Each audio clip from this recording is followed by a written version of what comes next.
قرآن کا جو مقصود ہے، قرآن کا جو درس ہے، وہ رب کی توحید کو بیان کرنا ہے۔ اگر کسی نے قرآن پڑھ کر رب کی توحید سینے میں محفوظ نہیں کی، رب ذوالجلال کی عزت کی قسم اس نے قرآن کو پڑھا ہی نہیں۔ جس نے قرآن کو پڑھ کر اللہ کی عظمت کو دل میں نہیں بسایا، اس نے قرآن کو پڑھا ہی نہیں۔ اس لیے وَمَن يُضْلِلْهُ فَلَا هَادِيَ لَهُ أَرْسَلَهُ بِالْحَقِّ بَشِيرًا وَنَذِيرًا وَدَاعِيًا إِلَى اللَّهِ بِإِذْنِهِ وَسِرَاجًا مُنِيرًا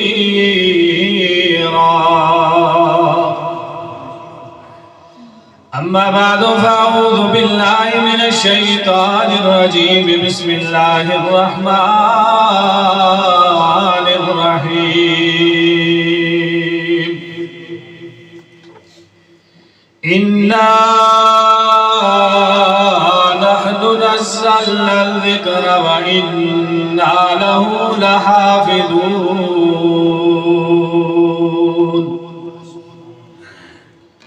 وقال النبي صلى الله تعالى عليه وسلم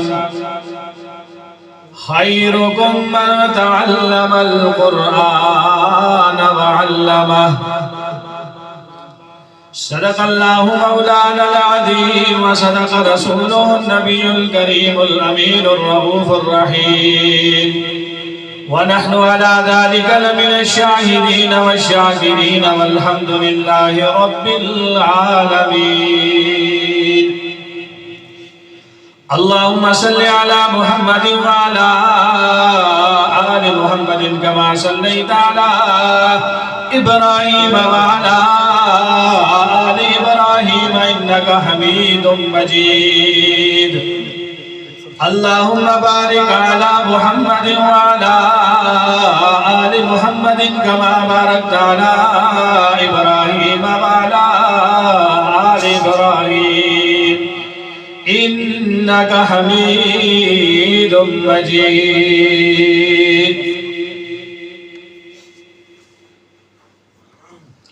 حمد و صلاة کے بعد نہایت واجب الاحترام سامعین کرام، میں نے شروع میں آپ سے عرض کیا تھا کہ چونکہ یہ تاک رات ہے، آپ حضرات جم کر بیٹھیں، انشاءاللہ آپ کا یہ بیٹھنا رائے گاہ نہیں جائے گا۔ انشاءاللہ ایک ایک لمحے پر آپ کو اجر و ثواب ملے گا، ایک ایک لمحے پر اللہ کے آپ کے درجے بلند ہوں۔ اس لیے ہم نے کم سے کم 12 بجے کا ٹائم رکھا ہوا تھا۔ آپ یہ ذہن بنا لیں کہ 12 بجے سے اوپر جا سکتی ہے محفل، لیکن 12 بجے سے پہلے ختم نہیں ہو سکتی۔ آپ انشاءاللہ یہ ذہن بنا کر بیٹھیں۔ بہرحال محترم جناب انیس صاحب کی بہت زیادہ فرمائش ہے کہ صحابہ پر وہ کلام پیش کیا جائے، میں اس کے 2 شعر پیش کر دیتا ہوں، پھر انشاءاللہ اپنے موضوع کی طرف بڑھتے ہیں۔ میں نے ذکر صحابہ ہی تو بس کیا، میں نے ذکر صحابہ ہی تو بس کیا، اس میں ناراض ہونے کی کیا بات ہے۔ میں نے ذکر صحابہ ہی تو بس کیا، میں نے ذکر صحابہ ہی تو بس کیا، اس میں ناراض ہونے کی کیا بات ہے۔ ان کو رضی اللہ عنہ خود خدا نے کہا، ان کو رضی اللہ عنہ خود خدا نے کہا، اس میں ناراض ہونے کی کیا بات ہے، اس میں ناراض ہونے کی کیا بات ہے۔ سب سے پہلے خلیفہ ابو بکر ہے، یعنی کہ سب کے مولا ابو بکر ہے۔ یہ میرے نبی کا فیصلہ ہے، سب سے پہلے خلیفہ ابو بکر ہے۔ اللہ کے نبی نے فیصلہ فرمایا ہے، اللہ کے نبی صلی اللہ علیہ وسلم کے آخری ایام ہے، اللہ کے نبی حجرہ انور کے اندر ہیں، عائشہ کے حجرہ کے اندر ہیں۔ اللہ کے نبی کو بتایا گیا یا رسول اللہ لوگ آپ کے لیے نماز کا انتظار فرما رہے ہیں۔ اللہ کے نبی صلی اللہ علیہ وسلم نے اٹھ کر نماز کی طرف جانے کا ارادہ فرمایا، بخار بہت تیز ہے، اللہ کے نبی وہاں تک نہیں جا سکے۔ اللہ کے نبی نے حجرہ انور سے اعلان کیا، مرو ابا بکر فلیصلی بالناس۔ ارے لوگوں، اگر محمد مصلی پہ نہیں آ سکتا تو کیا ہوا؟ اگر محمد بیماری کی وجہ سے نماز نہیں پڑھا سکتا تو کیا ہوا؟ ارے لوگوں، اگر محمد مصلی پہ نہیں آ سکتا، گھبرانے کی بات نہیں ہے، محمد کا غلام ابو بکر موجود ہے۔ ابو بکر کو کہیے محمد کے مصلی پہ کھڑا ہو کر میرے صحابہ کو نماز پڑھائے۔ سب سے پہلے خلیفہ ابو بکر ہے، یعنی کہ سب کے مولا ابو بکر ہے۔ ان کا رتبہ بڑا بعد از انبیاء، ان کا رتبہ بڑا بعد از انبیاء، اس میں ناراض ہونے کی کیا بات ہے؟ ان کو رضی اللہ عنہ خود خدا نے کہا، ان کو رضی اللہ عنہ خود خدا نے کہا، اس میں ناراض ہونے کی کیا بات ہے؟ اس میں ناراض ہونے کی کیا بات ہے؟ حمد و صلاۃ کے بعد نہایت واجب الاحترام سامعین کرام، چونکہ یہ قرآن کی محفل ہے، قرآن کی مجلس ہے، ابتدا بھی قرآن کی شان سے کرتے ہیں۔ محترم سامعین کرام، حضرت علی رضی اللہ تعالی عنہ آپ فرماتے تھے، لوگوں، اللہ نے پورے قرآن کے اندر جو کچھ بیان فرمایا ہے، جو کچھ اللہ نے پورے قرآن میں بیان فرمایا ہے، اس سارے کے سارے کو سمیٹ کر اللہ نے سورہ فاتحہ کے اندر بیان فرما دیا، اور جو کچھ اللہ نے سورہ فاتحہ کے اندر بیان فرمایا اس سارے کو سمیٹ کر اللہ نے بسم اللہ الرحمن الرحیم کے اندر بیان فرما دیا۔ آگے علماء لکھتے ہیں، جو کچھ اللہ نے بسم اللہ الرحمن الرحیم میں بیان فرمایا وہ اللہ نے بسم اللہ کی بھا کے اندر بیان فرما دیا، اور جو کچھ اللہ نے بھا کے اندر بیان فرمایا اس سارے کو سمیٹ کر اللہ تبارک و تعالیٰ نے با کے نقطے کے اندر بیان فرما دیا۔ محترم سامعین کرام، پورے قرآن کو اٹھائیے، پورے قرآن کو پڑھیے، قرآن کے ہر رکوع کے اندر، قرآن کے ہر صفحے کے اندر اللہ نے جس چیز کو بیان فرمایا ہے وہ میرے رب کی توحید ہے، وہ میرے رب کا ایک ہونا ہے، وہ میرے رب کی طاقت ہے، وہ میرے رب کی قدرت ہے، وہ میرے رب کی کبریائی ہے، وہ میرے رب کی بڑائی ہے، وہ میرے رب کی عظمت ہے، وہ میرے رب کی شانیں ہیں۔ پھر اللہ نے سارے کے سارے کو بند فرمایا، سورہ فاتحہ کے اندر بیان فرمایا، اللہ نے قرآن کی ابتدا فرمایا الحمدللہ رب العالمین۔ ارے دنیا والو، ادھر ادھر جانے کی ضرورت نہیں ہے، کسی کے در پہ جانے کی ضرورت نہیں ہے، کسی سے ہاتھ اٹھا کر دعا مانگنے کی ضرورت نہیں ہے۔ ارے دنیا والو، اگر تمہیں کوئی سوال کرنا ہو کسی کے سامنے دستے سوال پھیلانے کی ضرورت نہیں ہے۔ الحمدللہ رب العالمین، وہ ساری کائنات کا بادشاہ، ساری کائنات کا رب تمہارے سارے سوالوں کو پورا بھی کرے گا، تمہاری ساری مرادوں کو پورا بھی کرے گا۔ اور پھر محترم سامعین کرام، فرمایا سارا کچھ اللہ نے باغ کے اندر جمع فرما دیا۔ علماء نے لکھا ہے یہ باغ کے اندر کیوں فرمایا؟ اللہ نے سب کچھ باغ کے اندر جمع فرمایا، یہ کیوں فرمایا؟ اس لیے فرمایا کائنات والو بیما کان و بیما یکون۔ ارے دنیا والو سمجھ جاؤ، اس دنیا میں آج سے پہلے جو کچھ ہوا ہے اس کو کرنے والا بھی میرا اللہ ہے، قیامت کی صبح تک جو ہوگا وہ کرنے والا بھی میرا اور آپ کا اللہ ہے۔ اللہ کی توحید، قرآن کا جو مقصود ہے، قرآن کا جو درس ہے وہ رب کی توحید کو بیان کرنا ہے۔ اگر کسی نے قرآن پڑھ کر رب کی توحید سینے میں محفوظ نہیں کی، رب ذوالجلال کی عزت کی قسم اس نے قرآن کو پڑھا ہی نہیں۔ جس نے قرآن کو پڑھ کر اللہ کی عظمت کو دل میں نہیں بسایا، اس نے قرآن کو پڑھا ہی نہیں۔ اس لیے محترم سامعین کرام، میں نے اگلی بات آپ کے سامنے عرض کی ہے، فرمایا کہ سب کچھ اللہ نے جمع کر کے باقی نقطے کے اندر جمع فرما دیا۔ اب اس نقطے کے اندر جمع فرمایا، اس میں بھی نقطہ ہے۔ کیا نقطہ ہے؟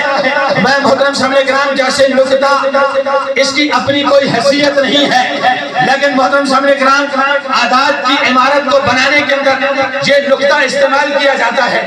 اگر اس نقطے کو ہٹا دیا جائے، کسی عدد کی کوئی حیثیت باقی نہیں رہتی ہے۔ اسی طرح میرا اللہ بتانا چاہتا ہے، ارے کائنات والو، وہ اللہ آپ کو نظر تو نہیں آتا، وہ مولا آپ کو نظر تو نہیں آتا، ساری کائنات کا بادشاہ آپ کو نظر تو نہیں آتا، لیکن ساری کی ساری دنیا کا نظام چلانے والا صرف اکیلا اللہ ہے۔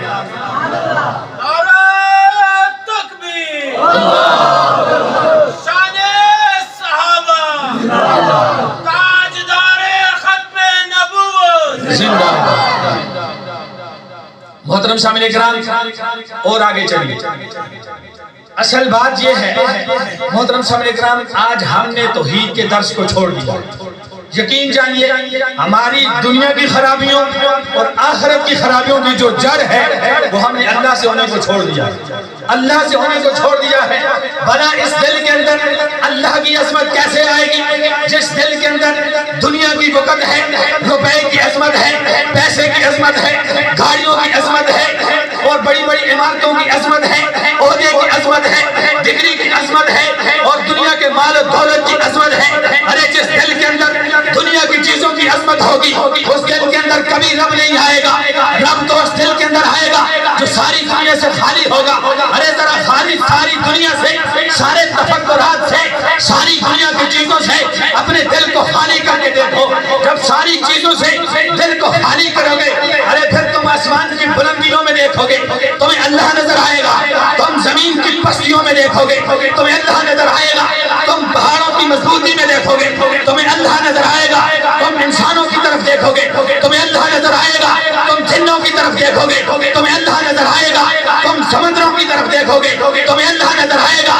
تم دریاؤں کی موجوں میں دیکھو گے، تمہیں اللہ نظر آئے گا۔ تم سمندر کی زبانی میں دیکھو گے، تمہیں اللہ نظر آئے گا۔ تم اڑنے والوں کی طرف دیکھو گے، تمہیں اللہ نظر آئے گا۔ تم دوڑنے والوں کی طرف دیکھو گے، تمہیں اللہ نظر آئے گا۔ تم چلنے والوں کی طرف دیکھو گے، تمہیں اللہ نظر آئے گا۔ تم دو پاؤں والوں کی طرف دیکھو گے، تمہیں اللہ نظر آئے گا۔ تم چار پاؤں والوں کی طرف دیکھو گے، تمہیں اللہ نظر آئے گا۔ تم جنوں کی طرف دیکھو گے، تمہیں اللہ نظر آئے گا۔ تم جبرائیل کی طرف دیکھو گے، تمہیں اللہ نظر آئے گا۔ تم اسرافیل کی طرف دیکھو گے، تمہیں اللہ نظر آئے گا۔ تم اسرائیل کی طرف دیکھو گے، تمہیں اللہ نظر آئے گا۔ تم میکائیل کی طرف دیکھو گے، تمہیں اللہ نظر آئے گا۔ تم فرشتوں کی طرف دیکھو گے، تمہیں اللہ نظر آئے گا۔ تم سمندر سے بادل کے اٹھنے کی طرف دیکھو گے، تمہیں اللہ نظر آئے گا۔ پھر اس سے بارش کے بننے کی طرف دیکھو گے، تمہیں اللہ نظر آئے گا۔ پھر بارش کے برسنے کی طرف دیکھو گے، تمہیں اللہ نظر آئے گا۔ ارے میرا اللہ فرماتا ہے، میرے بندے تو دنیا کی محبت سے دل کو خالی کر کے میرے دروازے پہ آ تو صحیح۔ تو دنیا کی جس چیز کی طرف دیکھے گا، تجھے تیرے رب کے جلوے نظر آئیں گے۔ محترم سامعین کرام، یہ چیز ہے دل کے اندر بٹھانے کی، یہ چیز ہے دل کے اندر لانے کی۔ اور یاد رکھیے، رب کی توحید کے ساتھ جو جڑا ہے، رب کی اس توحید کے ساتھ جو جڑا ہے، رب تعالیٰ نے اس کو کتنے درجے عطا فرمائے ہیں، پھر رب نے اس کو کتنی شان عطا فرمائی ہے۔ آئیے محترم سامعین کرام، قرآن کی ابتدا جو رب نے فرمائی ہے، الف لام میم ذالک الکتاب لا ریب فیہ۔ آپ اس آیت کو مختلف طریقوں سے سنتے رہتے ہیں، لیکن محترم سامعین کرام، میں اپنے علم کے مطابق یہ کہتا ہوں، اس آیت کے اندر رب نے اپنے محمد کے صحابہ کی تعریف بیان فرمائی ہے۔ اس آیت کے اندر رب نے قرآن کی ابتدا کی ہے، اپنے محمد کے صحابہ کی تعریف کا بیان کیا۔ اب آپ کہیں گے اس آیت کا ترجمہ تو ہے کہ یہ قرآن وہ کتاب ہے جس کے اندر کوئی شک و شبہ نہیں ہے۔ اب یہ کتاب وہ کتاب ہے جس کے اندر کوئی شک و شبہ نہیں ہے، اس کے اندر صحابہ کی عظمت کیسے ہے، صحابہ کی شان کیسے ہے۔ آئیے محترم سامعین کرام، اللہ تبارک و تعالی عالم الغیب ہے. اللہ تبارک و تعالی روز ازل سے لے کر قیامت کی صبح تک پیدا ہونے والے واقعات کو محترم سامعین کرام جانتا بھی ہے، سنتا بھی ہے، سمجھتا بھی ہے، دیکھتا بھی ہے. اللہ تبارک و تعالی کا علم بڑا ازلی ہے، ابدی ہے. اللہ تبارک، یہ جو قرآن میں اور آپ آج پڑھتے ہیں، یہ جو کتاب میں اور آپ کے ہاتھوں میں، یہ شروع میں تو کتاب نہیں تھی. کتاب تو یہ بہت بعد میں آ کر بنی ہے. شروع میں تو یہ اللہ کا کلام تھا. پھر ہونا تو یہ چاہیے تھا، اللہ تبارک و تعالیٰ کو یہ کہنا چاہیے تھا ذالک الکلام، یہ جو کلام میں نازل فرما رہا ہوں اس کلام کے اندر کوئی شک نہیں ہے. مولا کتاب تو موجود نہیں ہے، یہ تو تیرا کلام ہے. مولا کتاب تو ہے نہیں ہے، تو کتاب کے بارے میں کیوں کہہ رہا ہے؟ تمہیں اللہ کی طرف سے جواب آتا ہے. ارے لوگوں، قرب قیامت میں ایک ایسی قوم آنے والی ہے، ایک ایسی کافر قوم آنے والی ہے، ایک ایسی کالے دل والی قوم آنے والی ہے جو میرے محمد کے صحابہ پر طنز کریں گے، میرے محمد کے صحابہ کے ایمان پر شک کریں گے، میرے محمد کے صحابہ کی عدالت پر شک کریں گے.